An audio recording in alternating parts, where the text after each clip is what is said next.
সুপ্রিয় শিক্ষার্থী সকলকেই নিরন্তর শুভেচ্ছা। বর্তমান বৈশ্বিক প্রেক্ষাপটে করোনা প্রাদুর্ভাবের কারণে ব্যাহত হচ্ছে শিক্ষা কার্যক্রম, কিন্তু সরকারি সিদ্ধান্ত ও নীতিমালা অনুযায়ী শিক্ষা কার্যক্রমকে এগিয়ে নিয়ে যাওয়ার উদ্দেশ্যেই তোমাদের সকলকেই অনলাইন ভিডিও ক্লাসে স্বাগতম। তোমাদের সাথে আজকের এই ক্লাসটি উপস্থাপনায় রয়েছি আমি মওদুদ আহমেদ, সিনিয়র প্রভাষক, কৃষি শিক্ষা বিভাগ, মাইলস্টোন কলেজ। শিক্ষার্থীরা, আজকে আমরা আলোচনা করব দশম শ্রেণীর চতুর্থ অধ্যায় পঞ্চম পরিচ্ছেদ সমন্বিত মাছ চাষ পদ্ধতি। শিক্ষার্থীরা, আজকের এই আলোচনাটি সম্পন্ন হলে আমরা যে বিষয়গুলো জানতে পারবো বা আমাদের আজকের শিখন ফল যেগুলো হবে সেগুলো হচ্ছে, আমরা সমন্বিত মাছ চাষ সম্পর্কে জানতে পারবো, সমন্বিত মাছ চাষের গুরুত্ব জানতে পারবো, সমন্বিত মাছ ও হাঁস চাষ পদ্ধতি সম্পর্কে জানতে পারবো এবং ধান খেতে মাছ ও গলদা চিংড়ি কিভাবে চাষ করা যায় সে পদ্ধতিটি আমরা আজকে জানতে পারবো। তাহলে শিক্ষার্থীরা, চলে আসে আমাদের আজকের মূল আলোচনায়। প্রথমেই রয়েছে সমন্বিত মাছ চাষ। শিক্ষার্থীরা, সমন্বিত বলতে যে বিষয়টি বোঝানো হয়ে থাকে, এর আগে আমরা একটু যদি দেখি যে চাষ পদ্ধতি বা চাষ জিনিসটা কি। ঐতিহ্যগতভাবে আমাদের বাংলাদেশের মানুষ, গ্রামের মানুষ, তারা সারা বছরই কি করত, তারা বিভিন্ন ধরনের পশু পাখি মৎস্য ইত্যাদি লালন পালন করত। তাদের পুকুরে মাছ থাকতো, গোয়াল ভরা গরু থাকতো, গোলা ভরা ধান থাকতো, এ ধরনের পরিস্থিতি। ঠিক আস্তে আস্তে যখন আমাদের এই বাংলাদেশের মানুষ যখন একটু একটু বাড়তে থাকলো, আমাদের জায়গার যখন সঠিকভাবে আর সুষম বন্টন করা সম্ভব হচ্ছিল না, ঠিক সে সময় আমরা কি করলাম, যে সে সময় আমরা বৈজ্ঞানিক কিছু পদ্ধতি উদ্ভাবিত হলো যে একই জায়গাকে কিভাবে আমরা আরো বেশি ভাবে ব্যবহার করতে পারি, অর্থাৎ একটি জায়গার সর্বোচ্চ ব্যবহার কিভাবে নিশ্চিত করা যায় সেই বিষয়টি আমরা তখন জানার চেষ্টা করলাম। ঠিক এইরকম পরিস্থিতিতেই আমাদের আজকের আলোচনার বিষয়টি, যে একটি জমিকে একই সাথে একাধিক ফসল উৎপাদন করার যে প্রক্রিয়া, আমরা তাকেই বলছি সমন্বিত চাষ।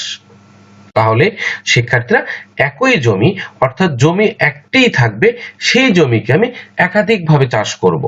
সেটি হতে পারে কিরকম, হতে পারে এরকম যে আমার এক জমিতে পুকুর খনন করা আছে, পুকুরের ওপরে আমি হাঁস পালন করছি অথবা মুরগি পালন করছি, অথবা আমি কি করছি, আমার যে ধান ক্ষেত রয়েছে সে ধান ক্ষেতের মধ্যে যে পানি রয়েছে সেই পানিতে আমি গলদা চিংড়ি চাষ করছি।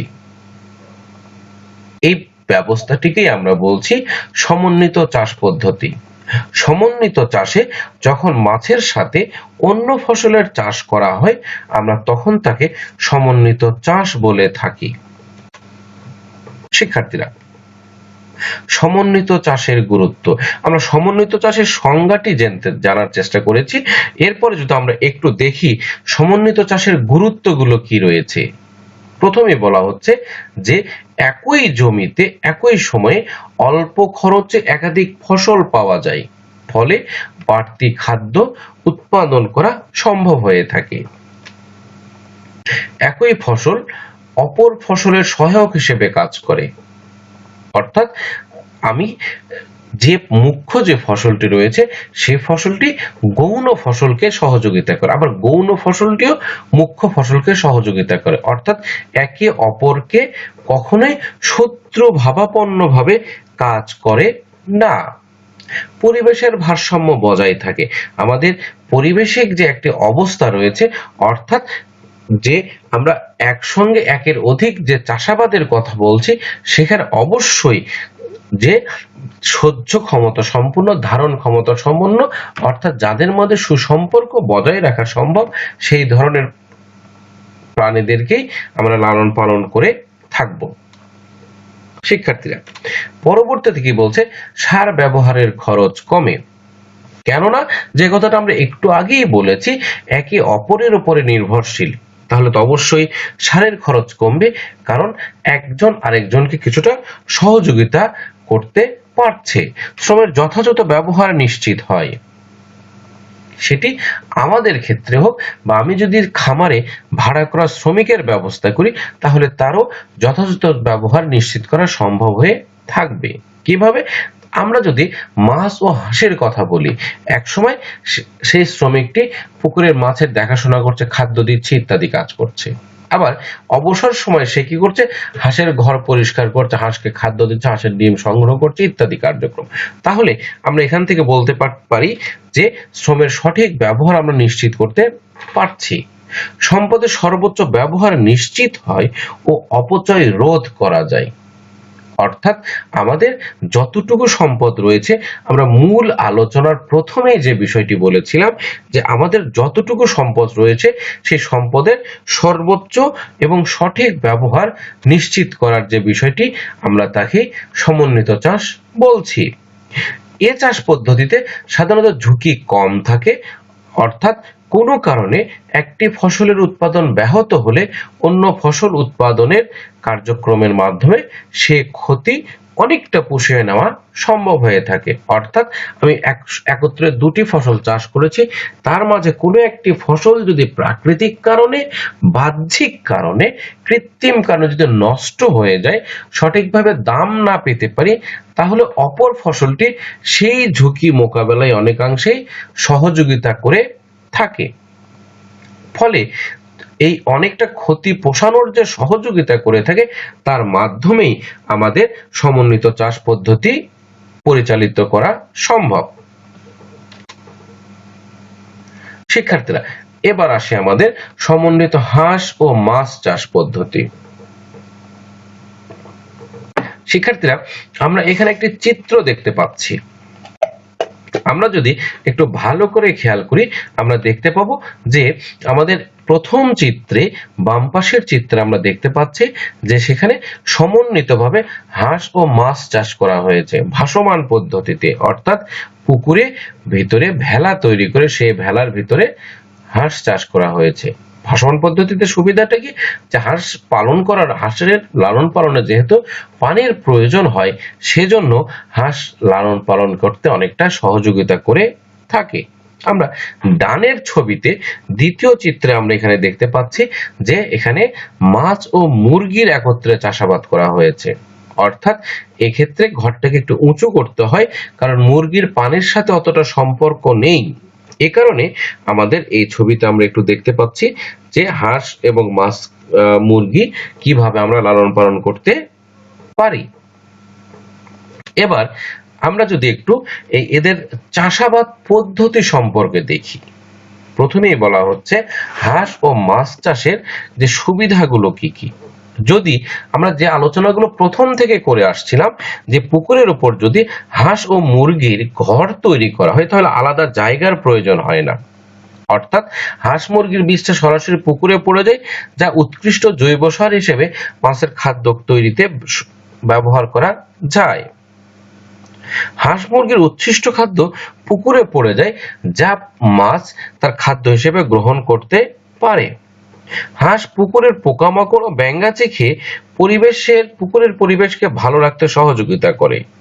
একই জায়গা থেকে মাছ, মাংস, ডিম ইত্যাদি অধিক পরিমাণ খাদ্য উৎপাদন ও সম্পদের সর্বোচ্চ ব্যবহার নিশ্চিত করা সম্ভব হয়ে থাকে।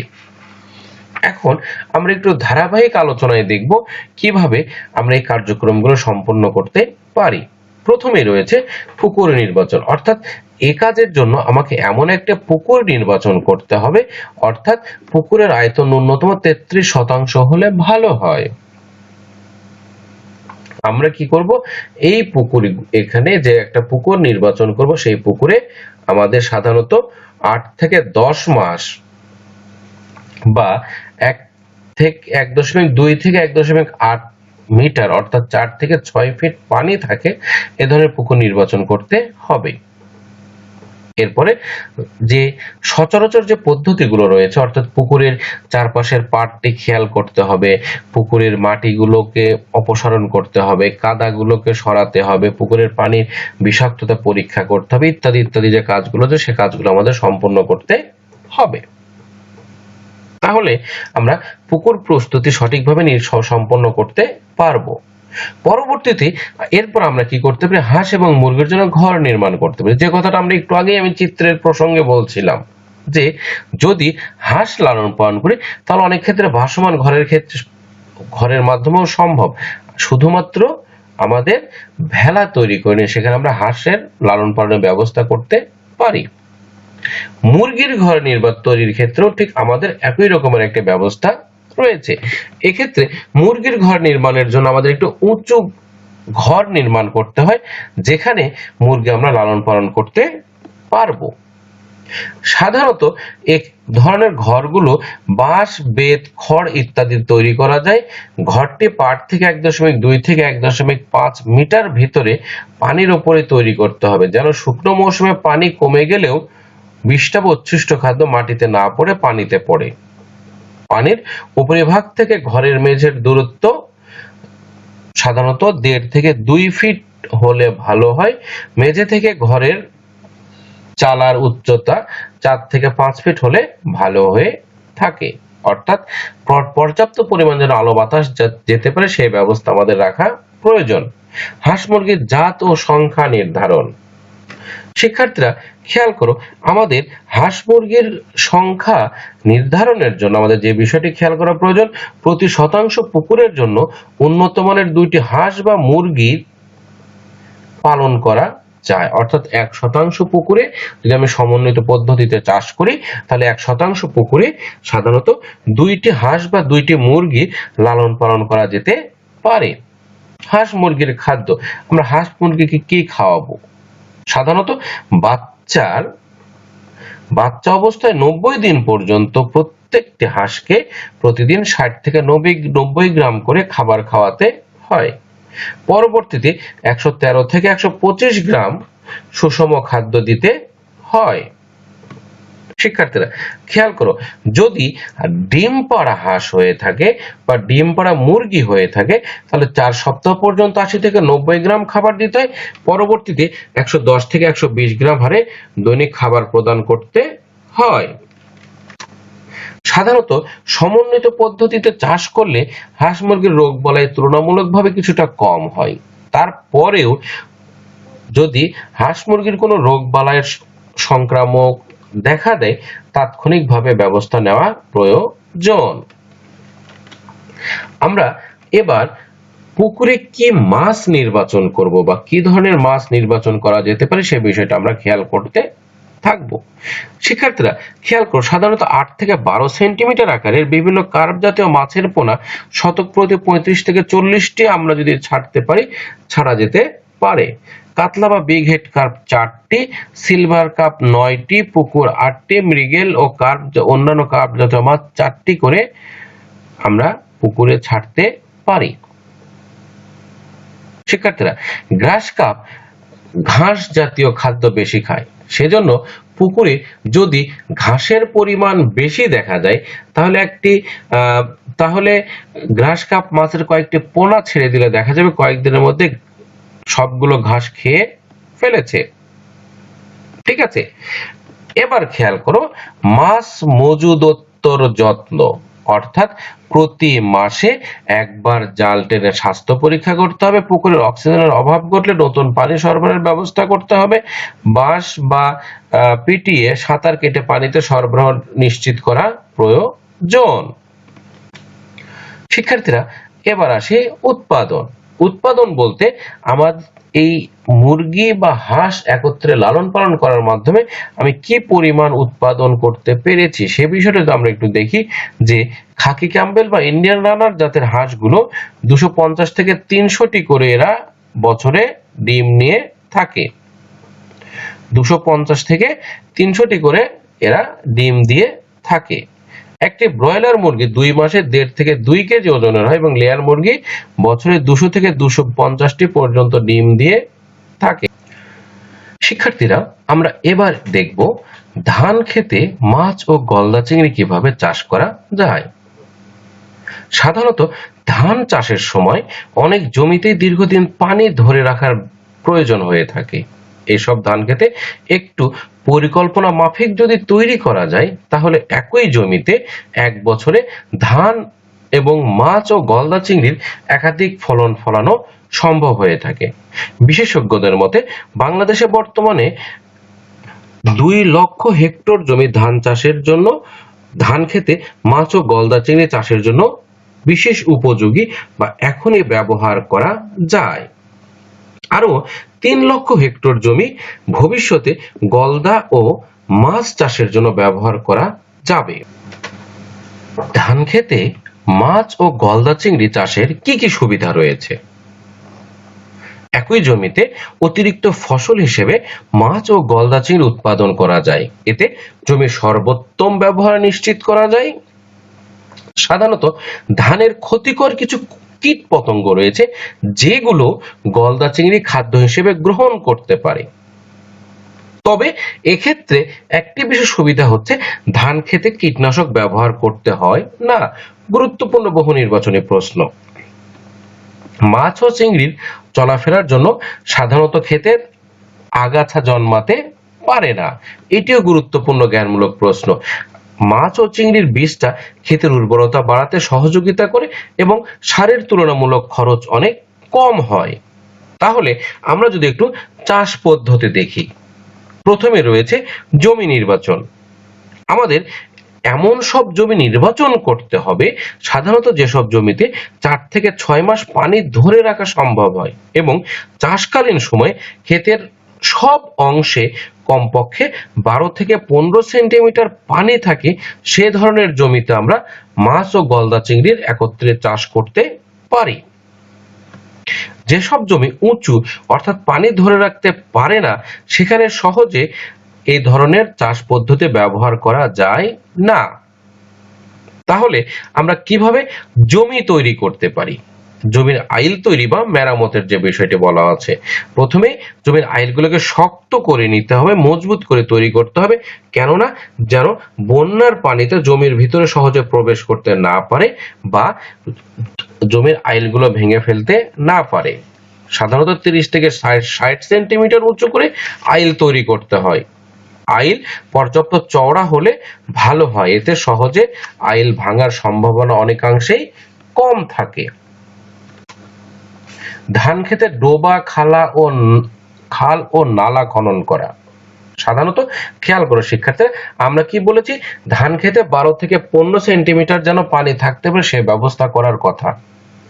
সাধারণত 15 সেন্টিমিটার অর্থাৎ 6 ইঞ্চি।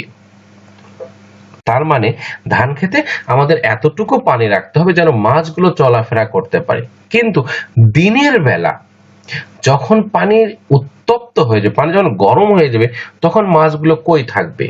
এ কারণে ধান ক্ষেতের পাশে একটা ডোবা তৈরি করতে হয়, যে ডোবার ভিতরে মাছগুলো দিনের বেলায় অবস্থান করতে পারে। বা ধান ক্ষেতের ভিতরে কয়েকটা নালা করতে হয়, গভীর করে নালা তৈরি করতে হয়, যে নালার মাঝে সাধারণত দিনের বেলা মাছ বা গলদা চিংড়ি অবস্থান করতে পারে। এদের গভীরতা সাধারণত 0.5 থেকে 0.8 মিটার হলে ভালো হয়। পরবর্তীতে রয়েছে গলদা চিংড়ির আশ্রয়স্থল সৃষ্টি। গলদা চিংড়ির আশ্রয়স্থল তৈরির জন্য সাধারণত কৃত্রিম প্লাস্টিক বা শুকনো কঞ্চি দিয়ে গোলাকার আশ্রয়স্থল তৈরি করা যেতে পারে।